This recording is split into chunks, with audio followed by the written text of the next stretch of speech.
kalau misalnya manis-manis itu bisa membuat tenggorokan tuh nggak enak gitu, sehingga bisa bisa jadi serak lah, bisa jadi batuk.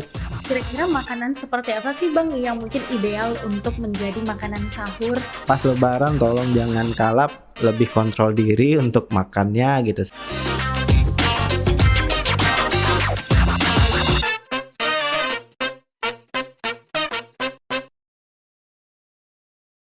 Hai, selamat datang di Yukes. Balik lagi bareng aku Yoli dan hari ini masih podcast seputar Ramadan. Dan untuk itu hari ini aku udah kedatangan seorang ahli gizi, ada Bang Kamal. Halo Bang Kamal, apa kabar? Halo Mbak Yoli, baik. Mbak balik baik?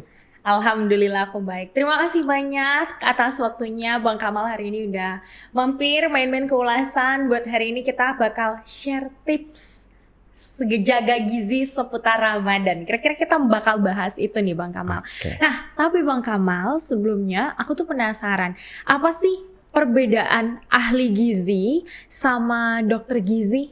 Oh ya, jadi ahli gizi sama dokter gizi itu sesuatu yang berbeda ya. Jadi kalau ahli gizi itu kuliahnya dulu akan mengambil program studinya ilmu gizi S1 maupun D3 atau D4 ya. Kemudian dilanjutkan dengan profesi, bisa profesi dietitian, bisa profesi nutritionist. Kemudian kalau dokter gizi berarti dia dokter.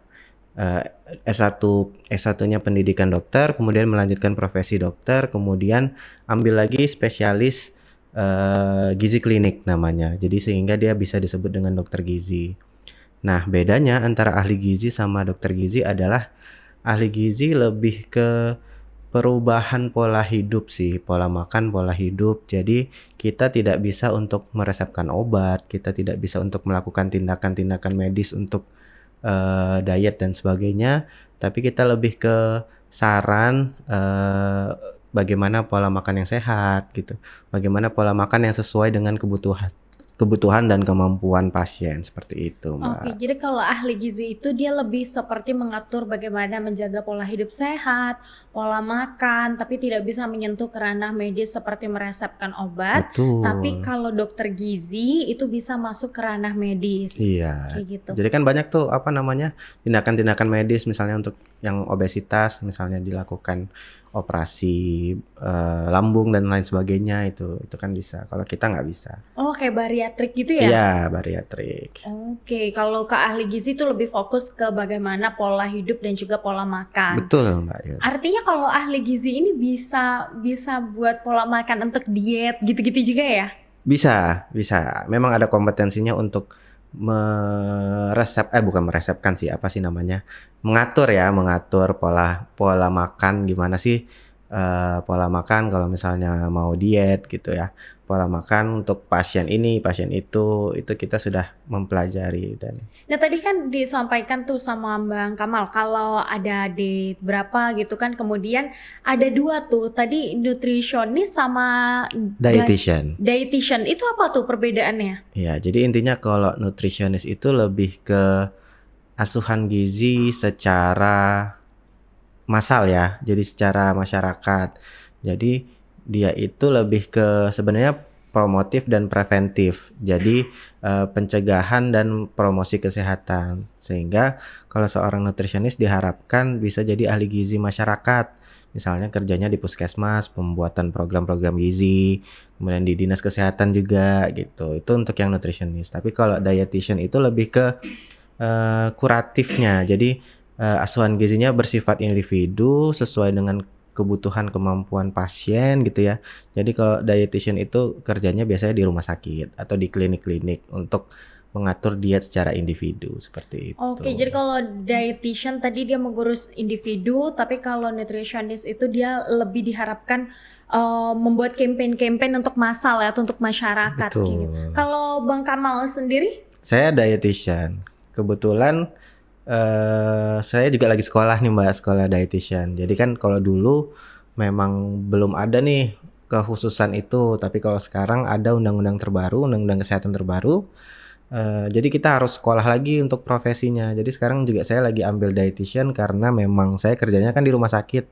Jadi diharapkannya untuk bisa jadi dietitian. Kalau untuk sekolah ngambil profesi tadi berapa lama tuh Bang Kamal? Profesinya setahun Mbak. Oh, profesinya Ya, setahun. ya. Kalau sarjananya? Sarjananya 4 tahun. Oh, normal ya 4 tahun Normal. seperti bidang keilmuan lainnya. Ya Bang Betul. Kamal, tapi kok dari Bang Kamal sendiri ini gimana cerita awalnya bisa jadi seorang ahli gizi? Emang apa sih yang menarik di bidang keilmuan ini kalau menurut Bang Kamal?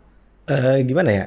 Ilmu gizi ini kita belajar, tapi itu betul-betul bisa langsung diterapkan dalam kehidupan sehari-hari.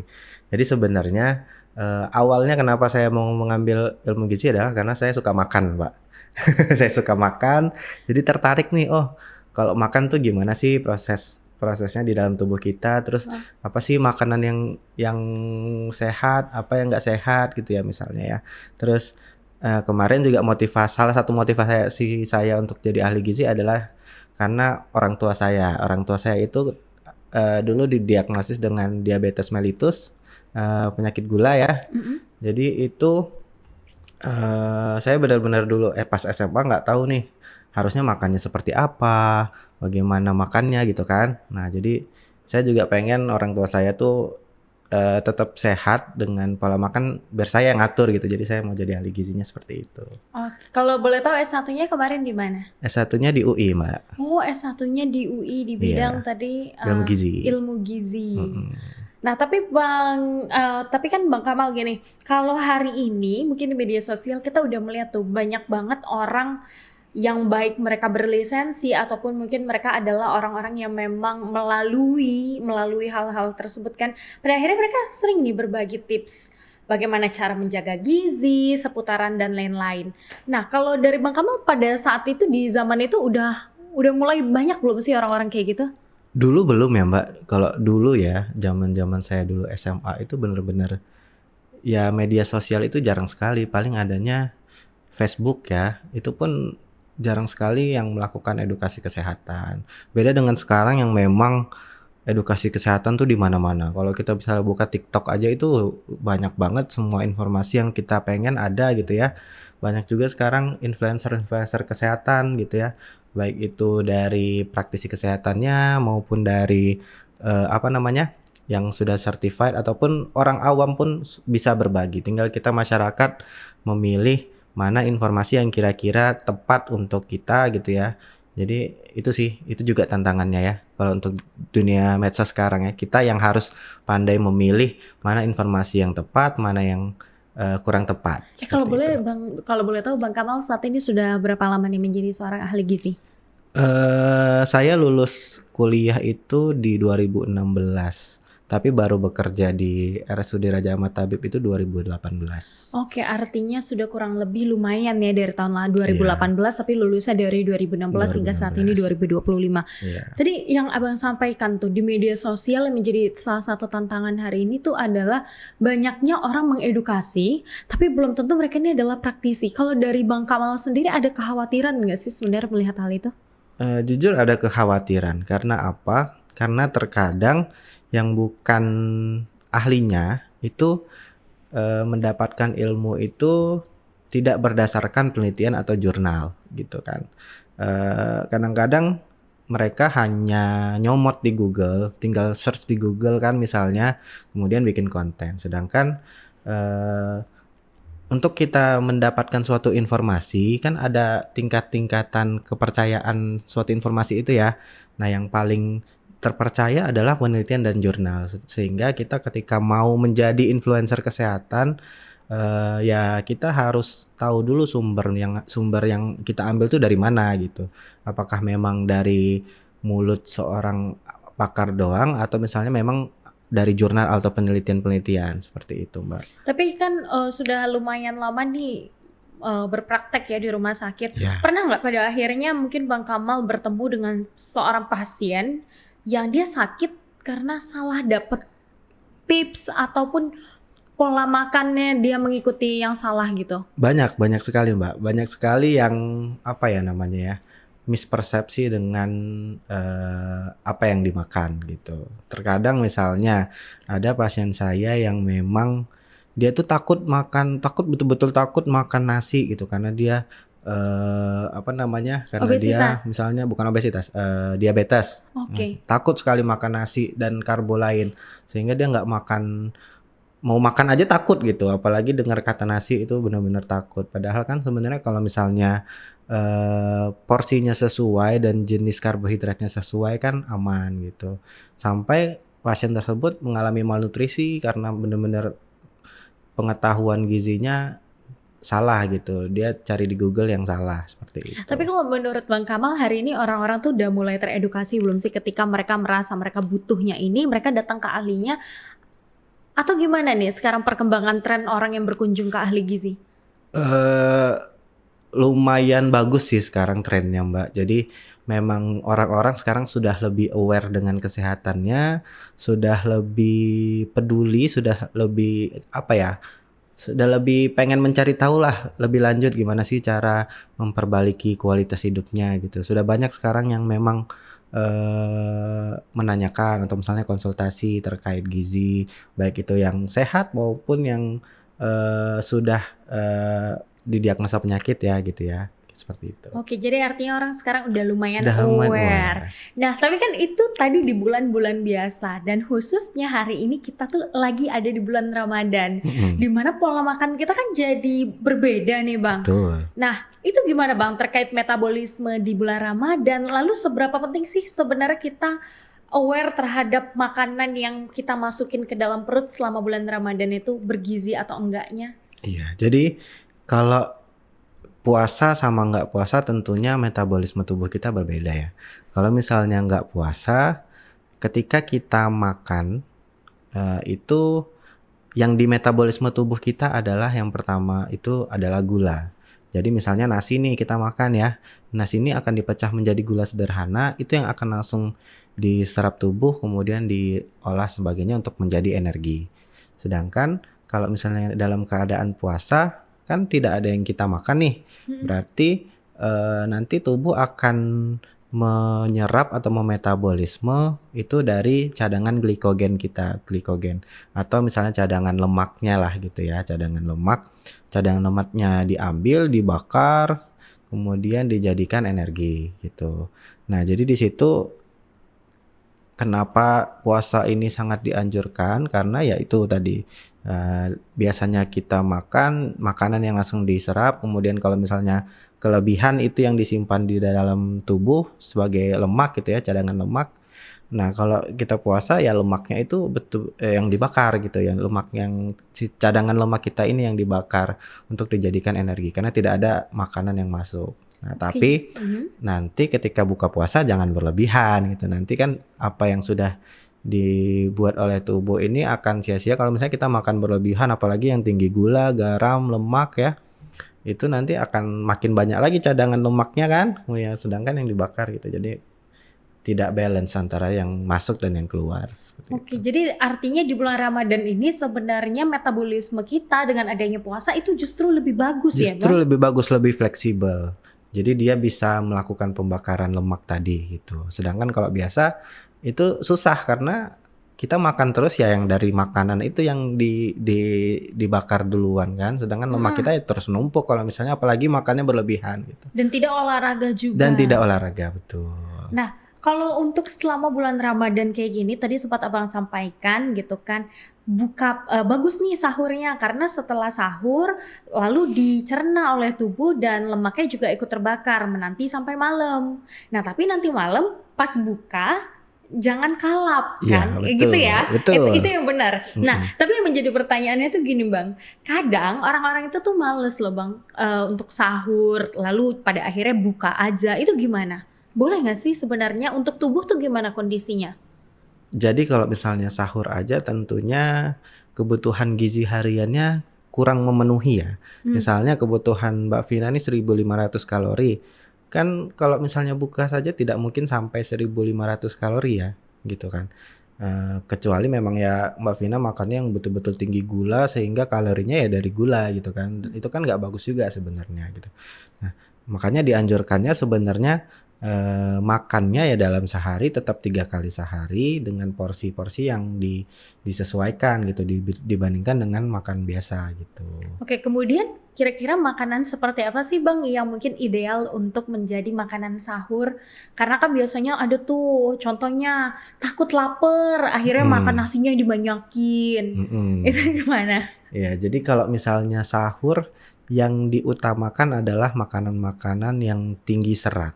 Tinggi Makanan serat itu seperti apa? makanan tinggi serat itu sayur-sayuran, buah-buahan, kemudian, jenis karbohidrat yang memang, punya tinggi serat misalnya oat atau gandum, ya seperti itulah gitu yang tinggi serat sehingga dia akan menahan laparnya lebih lama gitu, menahan kenyangnya lebih lama, seperti itu, Mbak. Jadi ketika kita puasa energi kita tercukupi tapi dia mampu untuk menahan, laparnya itu lebih lama.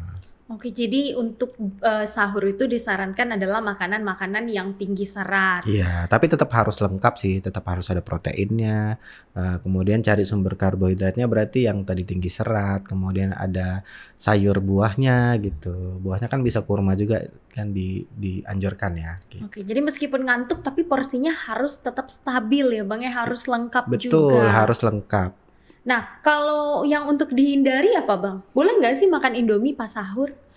Eee, kalau misalnya kepepet ya nggak masalah dibandingkan nggak sama sekali ya, cuman ya jangan sering-sering gitu, sekali-sekali aja. Tapi memang disarankannya seperti tadi, tetap porsi lengkap gitu.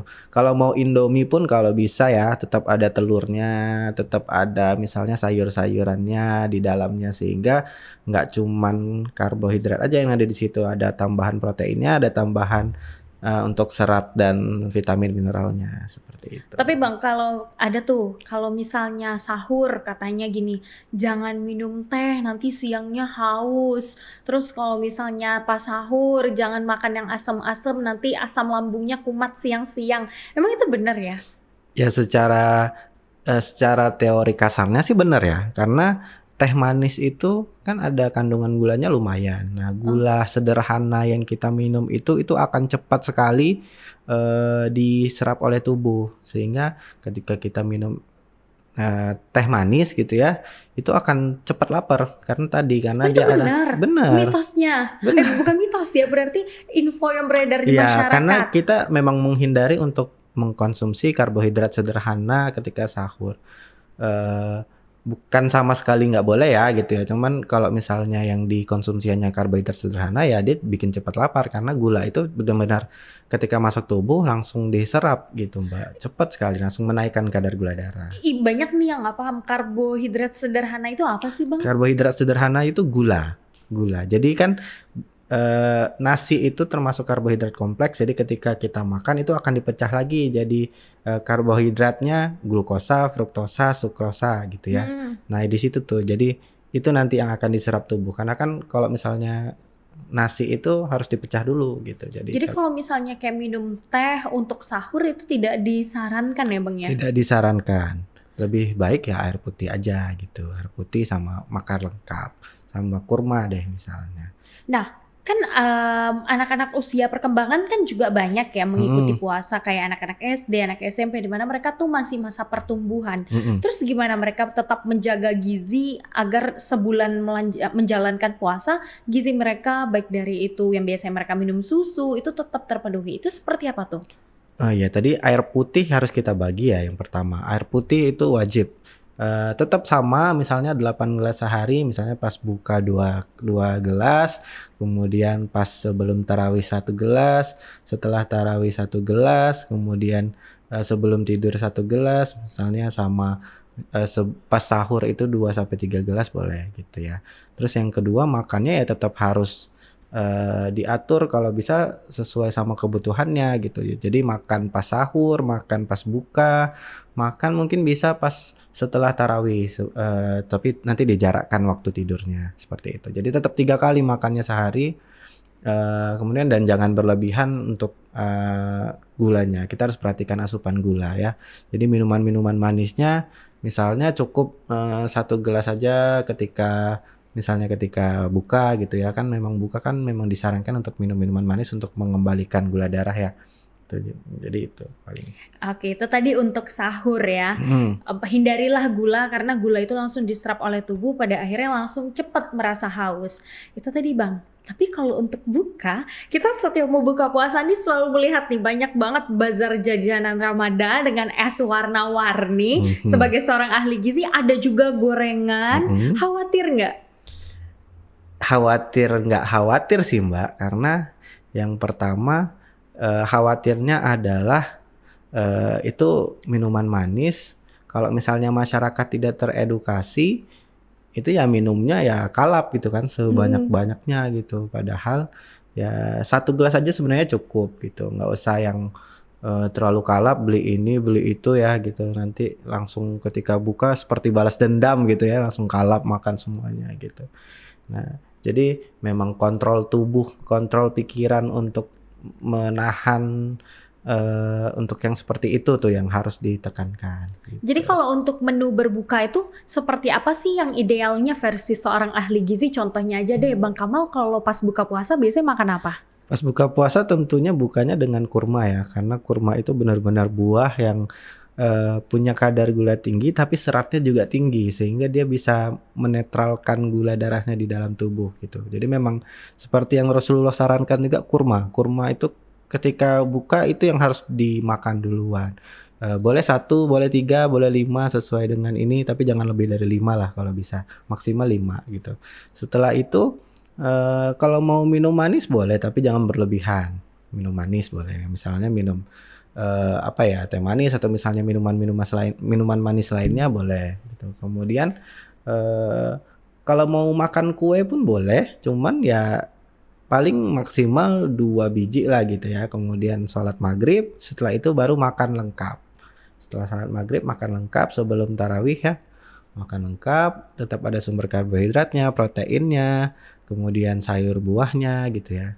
Kemudian sholat tarawih, balik sholat kalau mau makan lagi boleh, cuman jangan terlalu banyak porsinya dibandingkan dengan porsi ketika berbuka ya.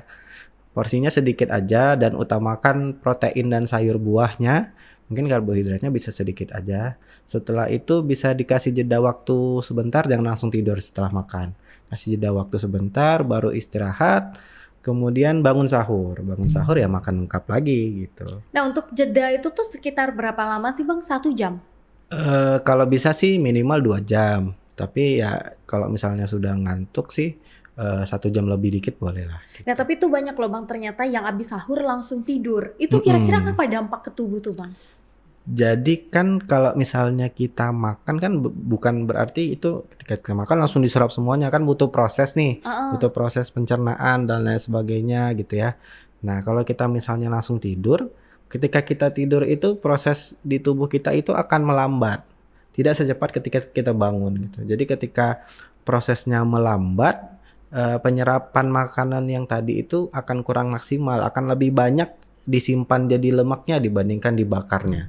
Karena itu tadi gitu. Kemudian apa dampak dan juga akibatnya tuh Bang kepada tubuh? Apakah itu menjadi suatu hal yang bahaya atau ya sekedar gendut gitu? Dampaknya yang pertama ya tadi karena ada penumpukan lemak, karena penyerapannya nggak maksimal sehingga dia akan disimpan menjadi cadangan lemak ya tentunya akan obesitas ya, Oke. kegemukan. Kemudian kalau sudah menumpuk banyak lemak itu tentunya kan berisiko untuk terkena penyakit degeneratif seperti Mm. penyakit hipertensi, jantung dan lain sebagainya gitu.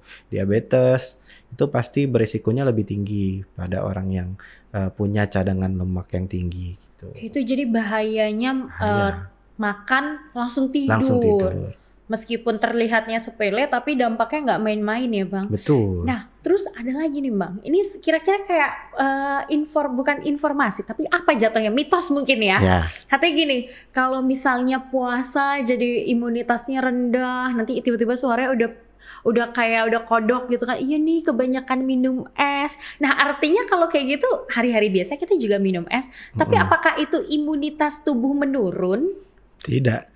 Justru dengan adanya puasa imunitas tubuh kita itu akan semakin upgrade gitu karena yang pertama tadi sudah seperti yang sudah dijelaskan ya, Hmm? metabolisme tubuh tuh menjadi lebih fleksibel. Lebih fleksibel. Memang waktu awal-awal puasa kita akan lemes karena tubuh masih beradaptasi ya. Biasanya seminggu puasa itu kita akan lemes karena tubuh masih beradaptasi. Biasanya tubuh itu membakarnya dari gula yang ada di makanan, sekarang dia harus bekerja keras untuk membakar cadangan lemak sehingga jadi energi gitu. Makanya kita awal-awal puasa tuh lemas. Nanti ketika minggu kedua, minggu ketiga, minggu keempat itu sudah akan biasa aja karena tubuh sudah bisa beradaptasi dengan proses metabolisme pada saat kita Nah puasa. itu kira-kira kalau yang merasa mudah sakit pada saat puasa, mudah terserang flu, itu kenapa artinya? Mungkin dia ketika buka terlalu banyak minum-minum apa namanya, minuman manis, minuman es gitu ya. Sebenarnya eh, yang menjadi highlight adalah minuman manisnya. Minuman manis itu kan mengandung gula. Gula itu bisa kalau misalnya manis-manis itu bisa membuat tenggorokan tuh nggak enak gitu, sehingga bisa bisa jadi serak lah, bisa jadi batuk gitu. Jadi makanya kalau batuk ya jangan minum gula gitu.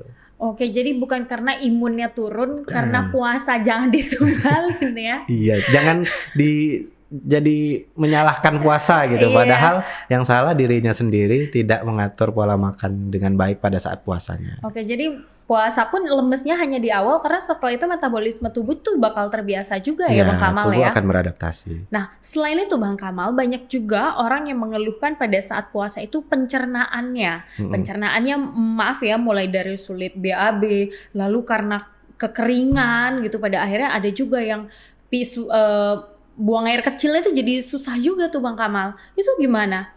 Seperti apa sih cara agar selama puasa meskipun kita minumnya teraturnya tetap malam ya, tapi sehingga kita nggak minum apa-apa, tetap apa ya? Tubuh ini tetap ada cairannya gitu Bang Kamal. Ya, jadi seperti tadi mungkin untuk asupan cairannya tetap harus disesuaikan. Walaupun di siang hari kita puasa, ketika malam hari sampai kita sahur itu memang harus dipenuhi asupan cairannya gitu. Terus yang kedua makannya juga harus benar gitu kan, mentang-mentang puasa jadi makannya dibilang kurang dan sembarangan padahal dia punya mah gitu ya, sebetulnya Mm-mm. punya riwayat mah. Ya itu nggak boleh kayak gitu gitu kan, harus tetap diatur pola makannya sedemikian rupa sehingga pencernaannya nih baik gitu.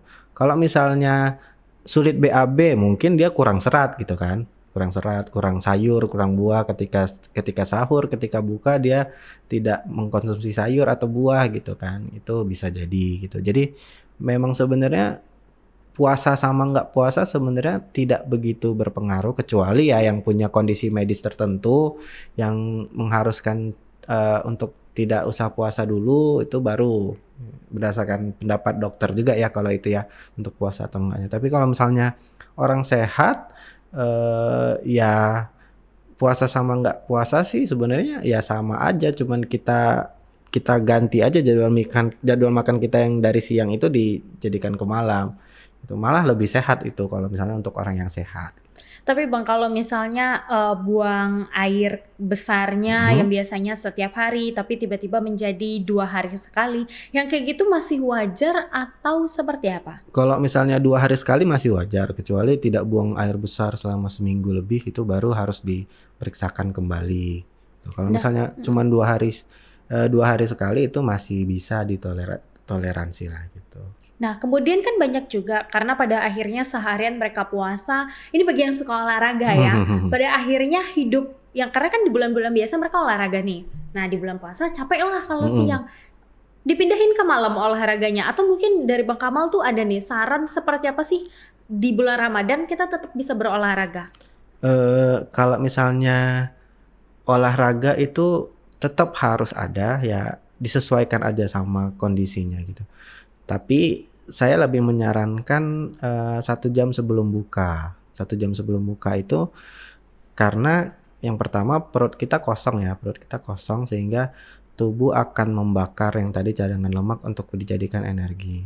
Nah di situ tuh ketika kita olahraga 1 jam sebelum buka, kondisi perut masih kosong gitu ya, itu akan bagus tuh pembakaran lemaknya makin makin makin bagus dengan kita berolahraga. Hmm, Sebenarnya sih nggak masalah ketika misalnya pagi gitu ya. Cuman kan kalau pagi puasa terus kan pasti capek kan capek gitu. Tapi kalau mampu seharian sih nggak lemes. apa-apa gitu ya.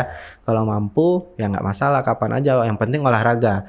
Saya sih menekankan yang penting olahraga. Mau kapan pun itu nggak masalah. Tapi kalau misalnya untuk orang yang seperti saya ya, olahraganya ya sebelum buka aja, karena kalau pagi pasti lemes banget gitu nanti. Olahraga yang Bang Kamal sarankan apa? Apapun yang penting tubuh kita membakar lemak gitu ya. Maksudnya intensitasnya sedang sampai berat, kemudian yang penting kita mengeluarkan keringat gitu ya. Apapun nggak masalah sih, sebisanya aja gitu. Kan kalau misalnya memaksakan yang olahraga terlalu berat pas puasa kan nggak bagus juga kan gitu. Bang Kamal pernah nggak dengar ada orang yang pada saat puasa justru dia merasa bahwa badannya tuh lebih gendut. Jadi kalau misalnya logika kita ya mikirnya, wah siangnya nggak makan nih, gitu cuma 2 kali nih makannya, tapi kok makin gendut gitu. Ya mungkin makan yang malamnya berlebihan, bukanya berlebihan makanan manis, berlebihan makanan berlemak gitu ya. Mm-mm. Kemudian yang biasanya olahraga, ketika bulan puasa dia tidak olahraga, tentu keseimbangan energinya menjadi berbeda ya gitu. Harusnya biasanya nih dia bisa membakar 1.500 kalori, konsumsinya 1.500 juga. Kalau sekarang konsumsinya mungkin bisa lebih dari 1.500 kalori karena dia makanan tinggi gula sama lemak. Gula itu sedikit saja kalorinya tinggi sekali loh. Jadi gula 1 sendok aja itu kalorinya sudah 50 kalori gitu. Mm-mm. Apalagi misalnya es teh manis biasanya 2 sampai 3 sendok itu sudah 150 kalori. Jadi ditambah lagi misalnya minuman manis udah pakai gula, pakai kental manis lagi kan misalnya, itu wah itu pasti kalorinya lebih besar. Tanpa sadar kalori yang masuk ke dia itu lebih besar, sedangkan dia ketika puasa nggak olahraga, jadinya ya tidak seimbang seperti dia sebelum puasa gitu. Nah kalau gitu tolong dong bikinin tips diet atau mungkin pola makan dan pola hidup sehat untuk teman-teman kita yang hari ini nonton. Itu gimana nih gambaran-gambaran secara itunya Bang Kamal? Ya, kalau tips dietnya adalah yang pertama, bukan tips diet sih, tips pola hidup sehat aja Oh, lah tips ya. pola hidup sehat ya. Tips Oke. pola hidup sehat. Yang pertama adalah tetap makan makanan bergizi seimbang sesuai porsinya gitu. Jadi makan tetap 3 kali sehari, baik itu ketika puasa maupun enggak gitu, dengan porsi yang sesuai gitu. Jadi porsi yang sesuai, tetap ada karbohidratnya, tetap ada proteinnya, lauknya ya gitu ya. Bisa lauk hewani, lauk nabati, kemudian ada sayur buahnya gitu ya. Mungkin kalau yang mau defisit kalori, yang mau menurunkan berat badan, nanti di cara pengolahan lauknya misalnya jangan yang digoreng-goreng terus gitu. Paling yang di sop misalnya kan, yang dibakar boleh, yang direbus gitu ya, itu yang disarankan. Kemudian banyakin sayur buah. Banyakin sayur buah itu sangat membantu sekali, apalagi sayur ya. Ketika kita dalam satu piring itu sayurnya lebih dari setengah piring gitu kan, itu akan membantu sekali karena karena seratnya tinggi, dia akan membantu membuat lebih cepat kenyang, kemudian menahan lapar lebih lama, dan kalorinya juga nggak sebesar ketika kita makan nasi yang banyak gitu atau makan karbohidrat yang banyak gitu. Jadi perbanyak sayur buah, kemudian perbanyak minum air putih. Minum air putih minimal 8 gelas sehari kalau untuk orang normal ya, 8 gelas sehari gitu ya. Kemudian olahraga harus minimal seminggu 3 kali. Dalam satu kali olahraganya minimal 30-45 menit gitu. Tetap harus olahraga dalam seminggu 3 kali. Nah itu tadi dia ada selamat tuh di bulan Ramadan kan, baik dari yang penderita penyakit, gula dan lain-lain. Mereka pada akhirnya tadi dengan makan dengan porsi yang tepat sesuai dengan yang tadi Bang Kamal sampaikan. Tapi pada saat Lebaran, nah muncul beragam kue-kue yang nggak pernah ada di bulan biasanya, Iya. lalu minuman kemasan kayak gitu. Itu gimana Bang Kamal? Ya lagi-lagi tetap kontrol diri nomor satu ya, kontrol diri nomor satu. Jadi kalau misalnya ketika Lebaran bertamu ke rumah orang, ya sesuaikan apa yang kita makan itu. Tidak mungkin juga kita nggak makan kan, nggak enak Iya, sama tuan tentu dong. rumahnya. Udah disuguhkan, cuman ya tetap harus kontrol diri kan. Kalau kita nggak makan banyak pun tuan rumah nggak akan marah kan gitu kan. Yang penting kita cicipin gitu ya. tidak melarang untuk tidak makan, tapi tetap harus mengontrol diri seberapa banyak yang kita makan gitu. Nah, untuk ini khususnya ya, untuk bicara kue-kuean itu kan penuh dengan gula kan. Mm-mm. Nah, untuk penderita diabetes ataupun penyakit lainnya, Bang, kira-kira paling banyak mereka sehari itu boleh makan berapa keping kue dan boleh minum berapa kaleng soda mungkin atau minum minuman kaleng gitu, Bang, Mm-mm. yang masih dalam tahap aman? Kalau untuk penderita diabetes yang pertama adalah minuman kaleng itu apalagi yang bersoda udah nggak usah lagi. Itu lebih baik minta ke tuan rumahnya minta air mineral. Biasanya kan disediakan air mineral juga ya di meja ya gitu ya.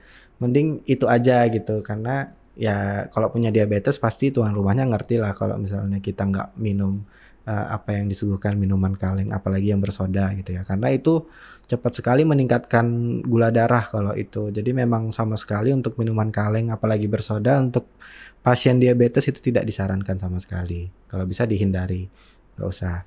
Cuman untuk kue ini juga sebenarnya ini adalah kita harus melihat kondisi kita dulu.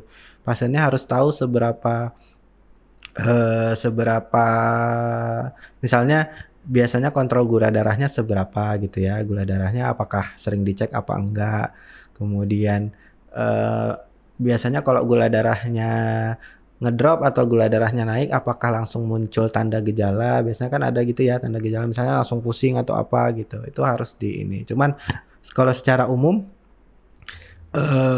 sebaiknya sih dihindari, cuman kalau misalnya nggak bisa ya satu dalam makan kue ya 1 biji lah untuk nyicip aja gitu, itu nggak masalah gitu. Nah, ini kemudian Bang mungkin boleh dong kasih apa mungkin closing statement dari Bang Kamal, apapun yang Bang Kamal ingin sampaikan kepada masyarakat selama di bulan Ramadan ini dan juga pada Lebaran. Kira-kira apa tuh Bang Kamal? Iya, jadi selama bulan Ramadan tetap jaga pola hidup sehat ya, makannya harus sesuai dengan kondisi tubuh juga. Kemudian jangan berlebihan, jangan kalap. Kemudian juga tetap dibarengi dengan olahraga dan pola hidup sehatnya seperti mencuci tangan dulu sebelum makan, kemudian minum air putih yang sesuai gitu ya. Sama pas Lebaran tolong jangan kalap, lebih kontrol diri untuk makannya gitu sehingga nanti tidak akan terjadi penyesalan gitu. Biasanya udah makan banyak baru nyesel ya. Aduh, tadi makan banyak gitu gimana dong gitu ya. Jadi sebelum nyesal lebih tekankan lagi kontrol dirinya gitu. Oke, jadi meskipun di bulan puasa gitu kan, lalu juga di Lebaran, tetap kontrol diri itu adalah nomor 1 ya Bang Kamal. Betul. Selain untuk menjaga pola hidup sehat, lalu juga itu berdampak kepada kesehatan yang utamanya ya Bang Kamal ya. Betul. Oke, terima kasih banyak Bang Sama-sama. Kamal. Semoga perbincangan kita tadi menjadi informasi bermanfaat untuk teman-teman hari ini di rumah. Thank you, makasih nih banyak-banyak ke Bang Kamal dan juga semoga Bang Kamal sukses dan sehat Amin. selalu. Mbak Yoli juga semoga sukses. Thank you dan Bang sehat. Kamal. Ya, thank you.